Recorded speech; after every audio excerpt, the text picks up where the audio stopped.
sustainable communications tool, we hope you consider supporting us. Just send us an instant message if you want to learn more details about our attractive yearly advertising rates. And if you think someone else might benefit from being one of our sponsors, be sure to let that person know too. This week's show is brought to you by Mark Hornbaker's DCBaseballHistory.com. It's everything you want to know about DC's baseball history, yesterday and today. And now, back to Mad Radio's Marc and Doug. Thank you, Eric, for that brief little paying the bills, and it's important because every penny that we get, we use toward website, for promoting, to keep this thing going, because obviously we're all passionate about it. And again, tonight we're with Doug Glanville. He's our guest tonight. I have to say that accomplished major leaguer, Ivy League graduate, which I think is super impressive, especially from Penn, considering the fact that I took 4 courses at Penn and dropped out, so that's really very impressive to me.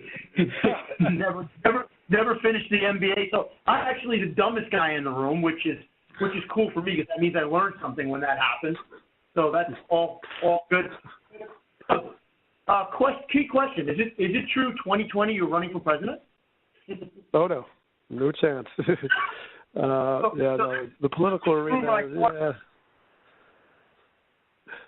So my question to him is very simple, and I'm sure it's going to be mirrored by a lot of our listeners. They're probably thinking the same thing. Why in the world aren't you a manager? Well, I mean, I did interview in, 2014 for Kevin Cash, who's the manager of the Rays, I interviewed that year that he got hired. And it was kind of funny because the Rays called me and left a message, and I was like, they weren't specific, so I was like, that's weird. Maybe it's like an analytics thing. So I just blew it off for 3 days. And then they finally caught me and they said, no, it's for the manager's job. It's Joe Madden, actually, who had left.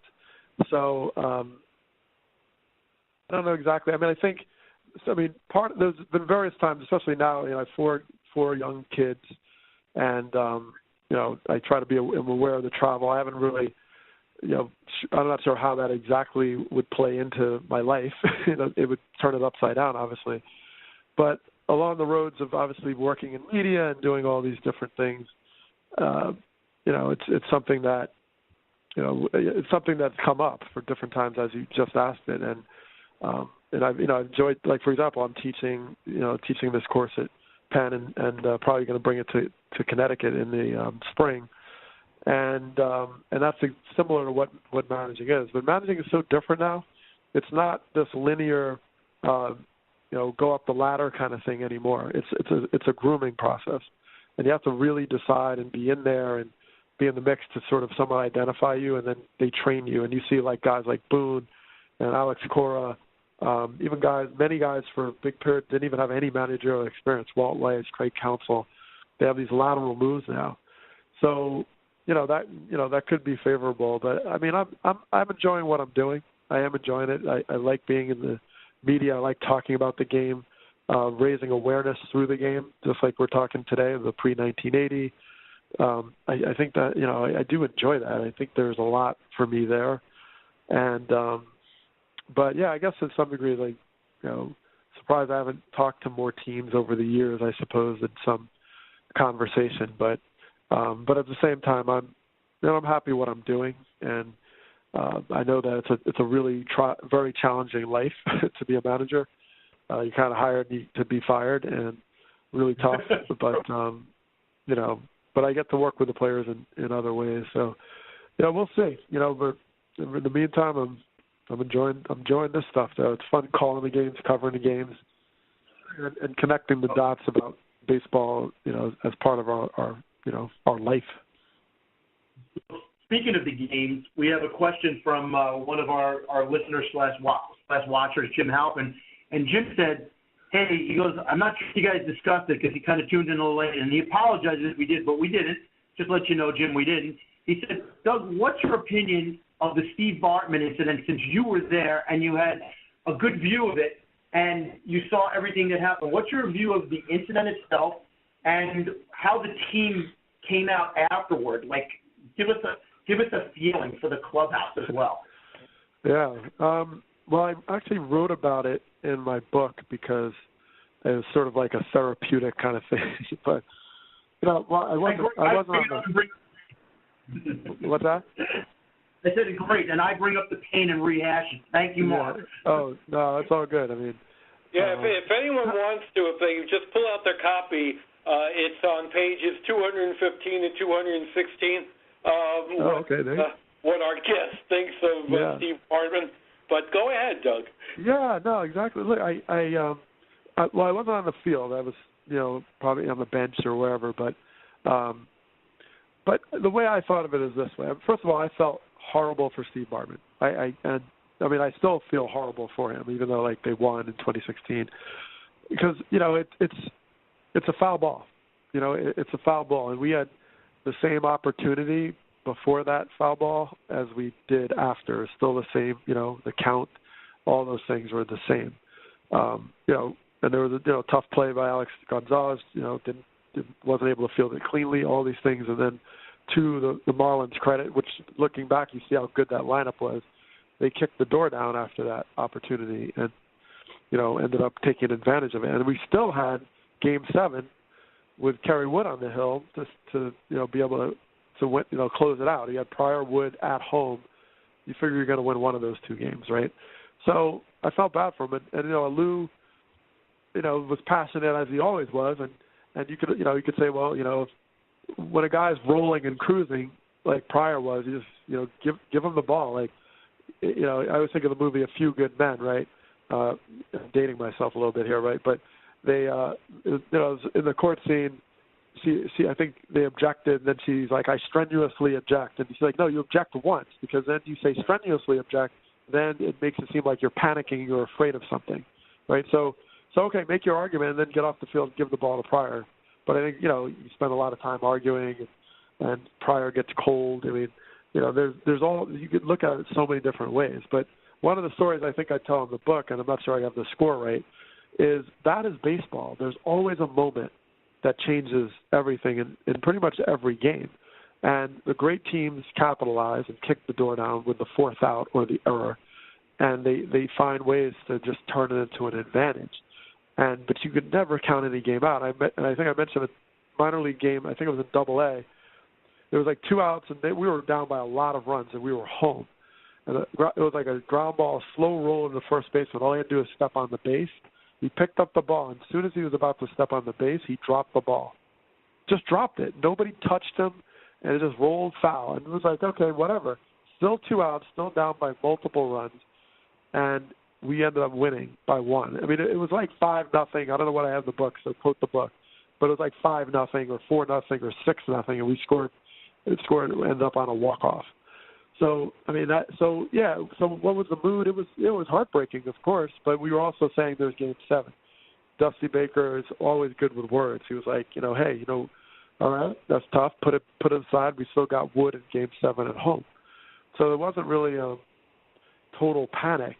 I mean, it was shocking, but we just sort of said, well, let's get back after it. I think after Game 7, it was really tough because it was hard, man. I had never been so tired in my life. I mean, when the season ended, and I remember obviously in how it ended.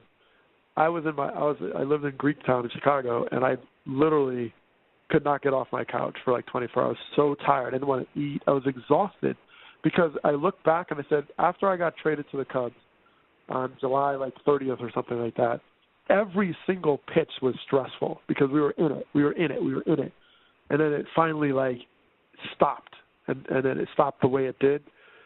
I mean, I was exhausted. I was so tired. So it's you leave everything on the table, and so it was. But it was really it was really wonderful to see the Cubs win in 2016 because I felt like I was still part of that family, and it kind of put a lot of those things to rest. I'll tell you, I had 2 observations when I watched that series and I watched that game.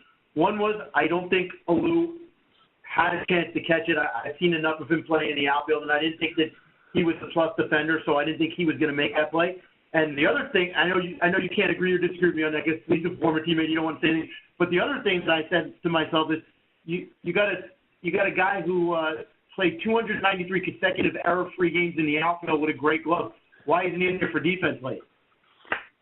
Yeah, well, that's a good question. You know, and I did periodically replace Alou in left field, and that blew up on our face.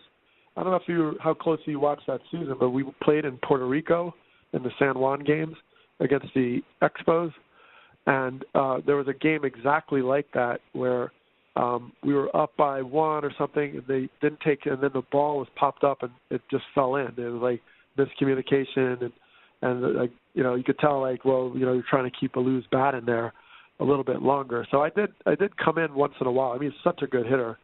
It's hard. It was hard to take him out, but you know, Bartman is, you know, he's just a fan. You know, and there was many other fans that reached up for the ball. I mean, and you know, what are you going to do?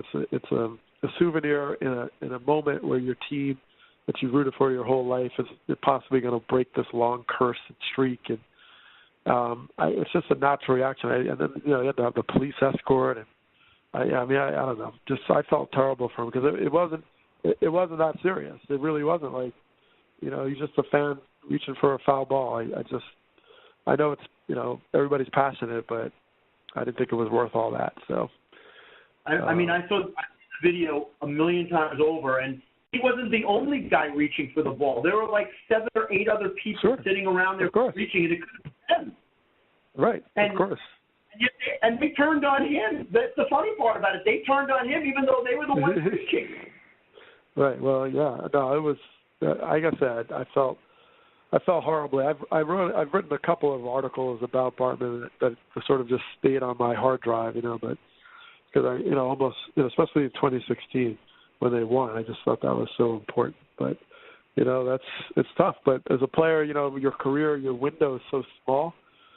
So, you know, that was the only time I made the postseason at least for the major leagues. So that was I learned to really appreciate that and recognize the lessons from it. You know, that's what makes some of these great teams like the Yankees with Jeter, you know, that won so many years. It's pretty incredible, and it's also exhausting to play a whole extra month of the season under that kind of scrutiny. It's pretty tiring. Well, we got another question from another one of our listeners, and it's from Matt Somo. And Matt said he also joined a little late, and he just wanted to say, since Jim Thome is going to be inducted into the Hall of Fame this weekend, he wanted to know if you had any recollections of his play and how he was as a teammate. Yeah, I mean, Jim Thome he's got to be one of the nicest guys I've played with in my entire career. I mean, really just a gentle giant and kind, everyday, positive, happy, really a great teammate. I mean, I you know, you can't say enough about him, and just salt of the earth guy. So yeah, I mean that describes him. I mean, I know, like, you know, I think I always mix up the number, but I played with him in Philly in 04. Was it 04 or 02 or 04? I think it was 04. But he had a milestone home run. And he celebrated with all of us. He was like, he brought champagne out, and he toasted with all of us. He said, "You're my family, you're my teammates." It was just a great short speech about appreciating all of us, and we should all celebrate with him. It was just, he just did stuff like that. Just consistent person every day. And so he, you know, Hall of Fame player, Hall of Fame teammate, Hall of Fame, you know, person. You know, and that's Jim Thome, man. I mean, you can't say enough. He called you Biggin. How you doing there, Biggin? You say Biggin. That was his thing. And yeah, and I know he. And the only time I ever saw him kind of be even slightly annoyed is we kind of had an agreement going into the season. Larry Bowa was our manager, and we kind of said, well, we're not going to have, like, I think he like took all the, not him, but it was like a unwritten rule, like, we're not going to have the local papers in the locker room because I don't want you guys to read anything that might be negative or something like that. That was sort of what the policy was. We used to have all the newspapers. And at one point, I think we got swept by the Marlins in Florida. And, you know, I think maybe the manager, I think he might have, or Boa might have brought up some quote in the paper or something like that. And he's like, wait a minute, we're not supposed to be reading that. He was sort of like really principled about it. He's like, we can't talk about something we're not supposed to be doing. He was really, really firm about it. Like, you know, no, this is like, we agreed that we're not going to bring this in here, so let's not, you know.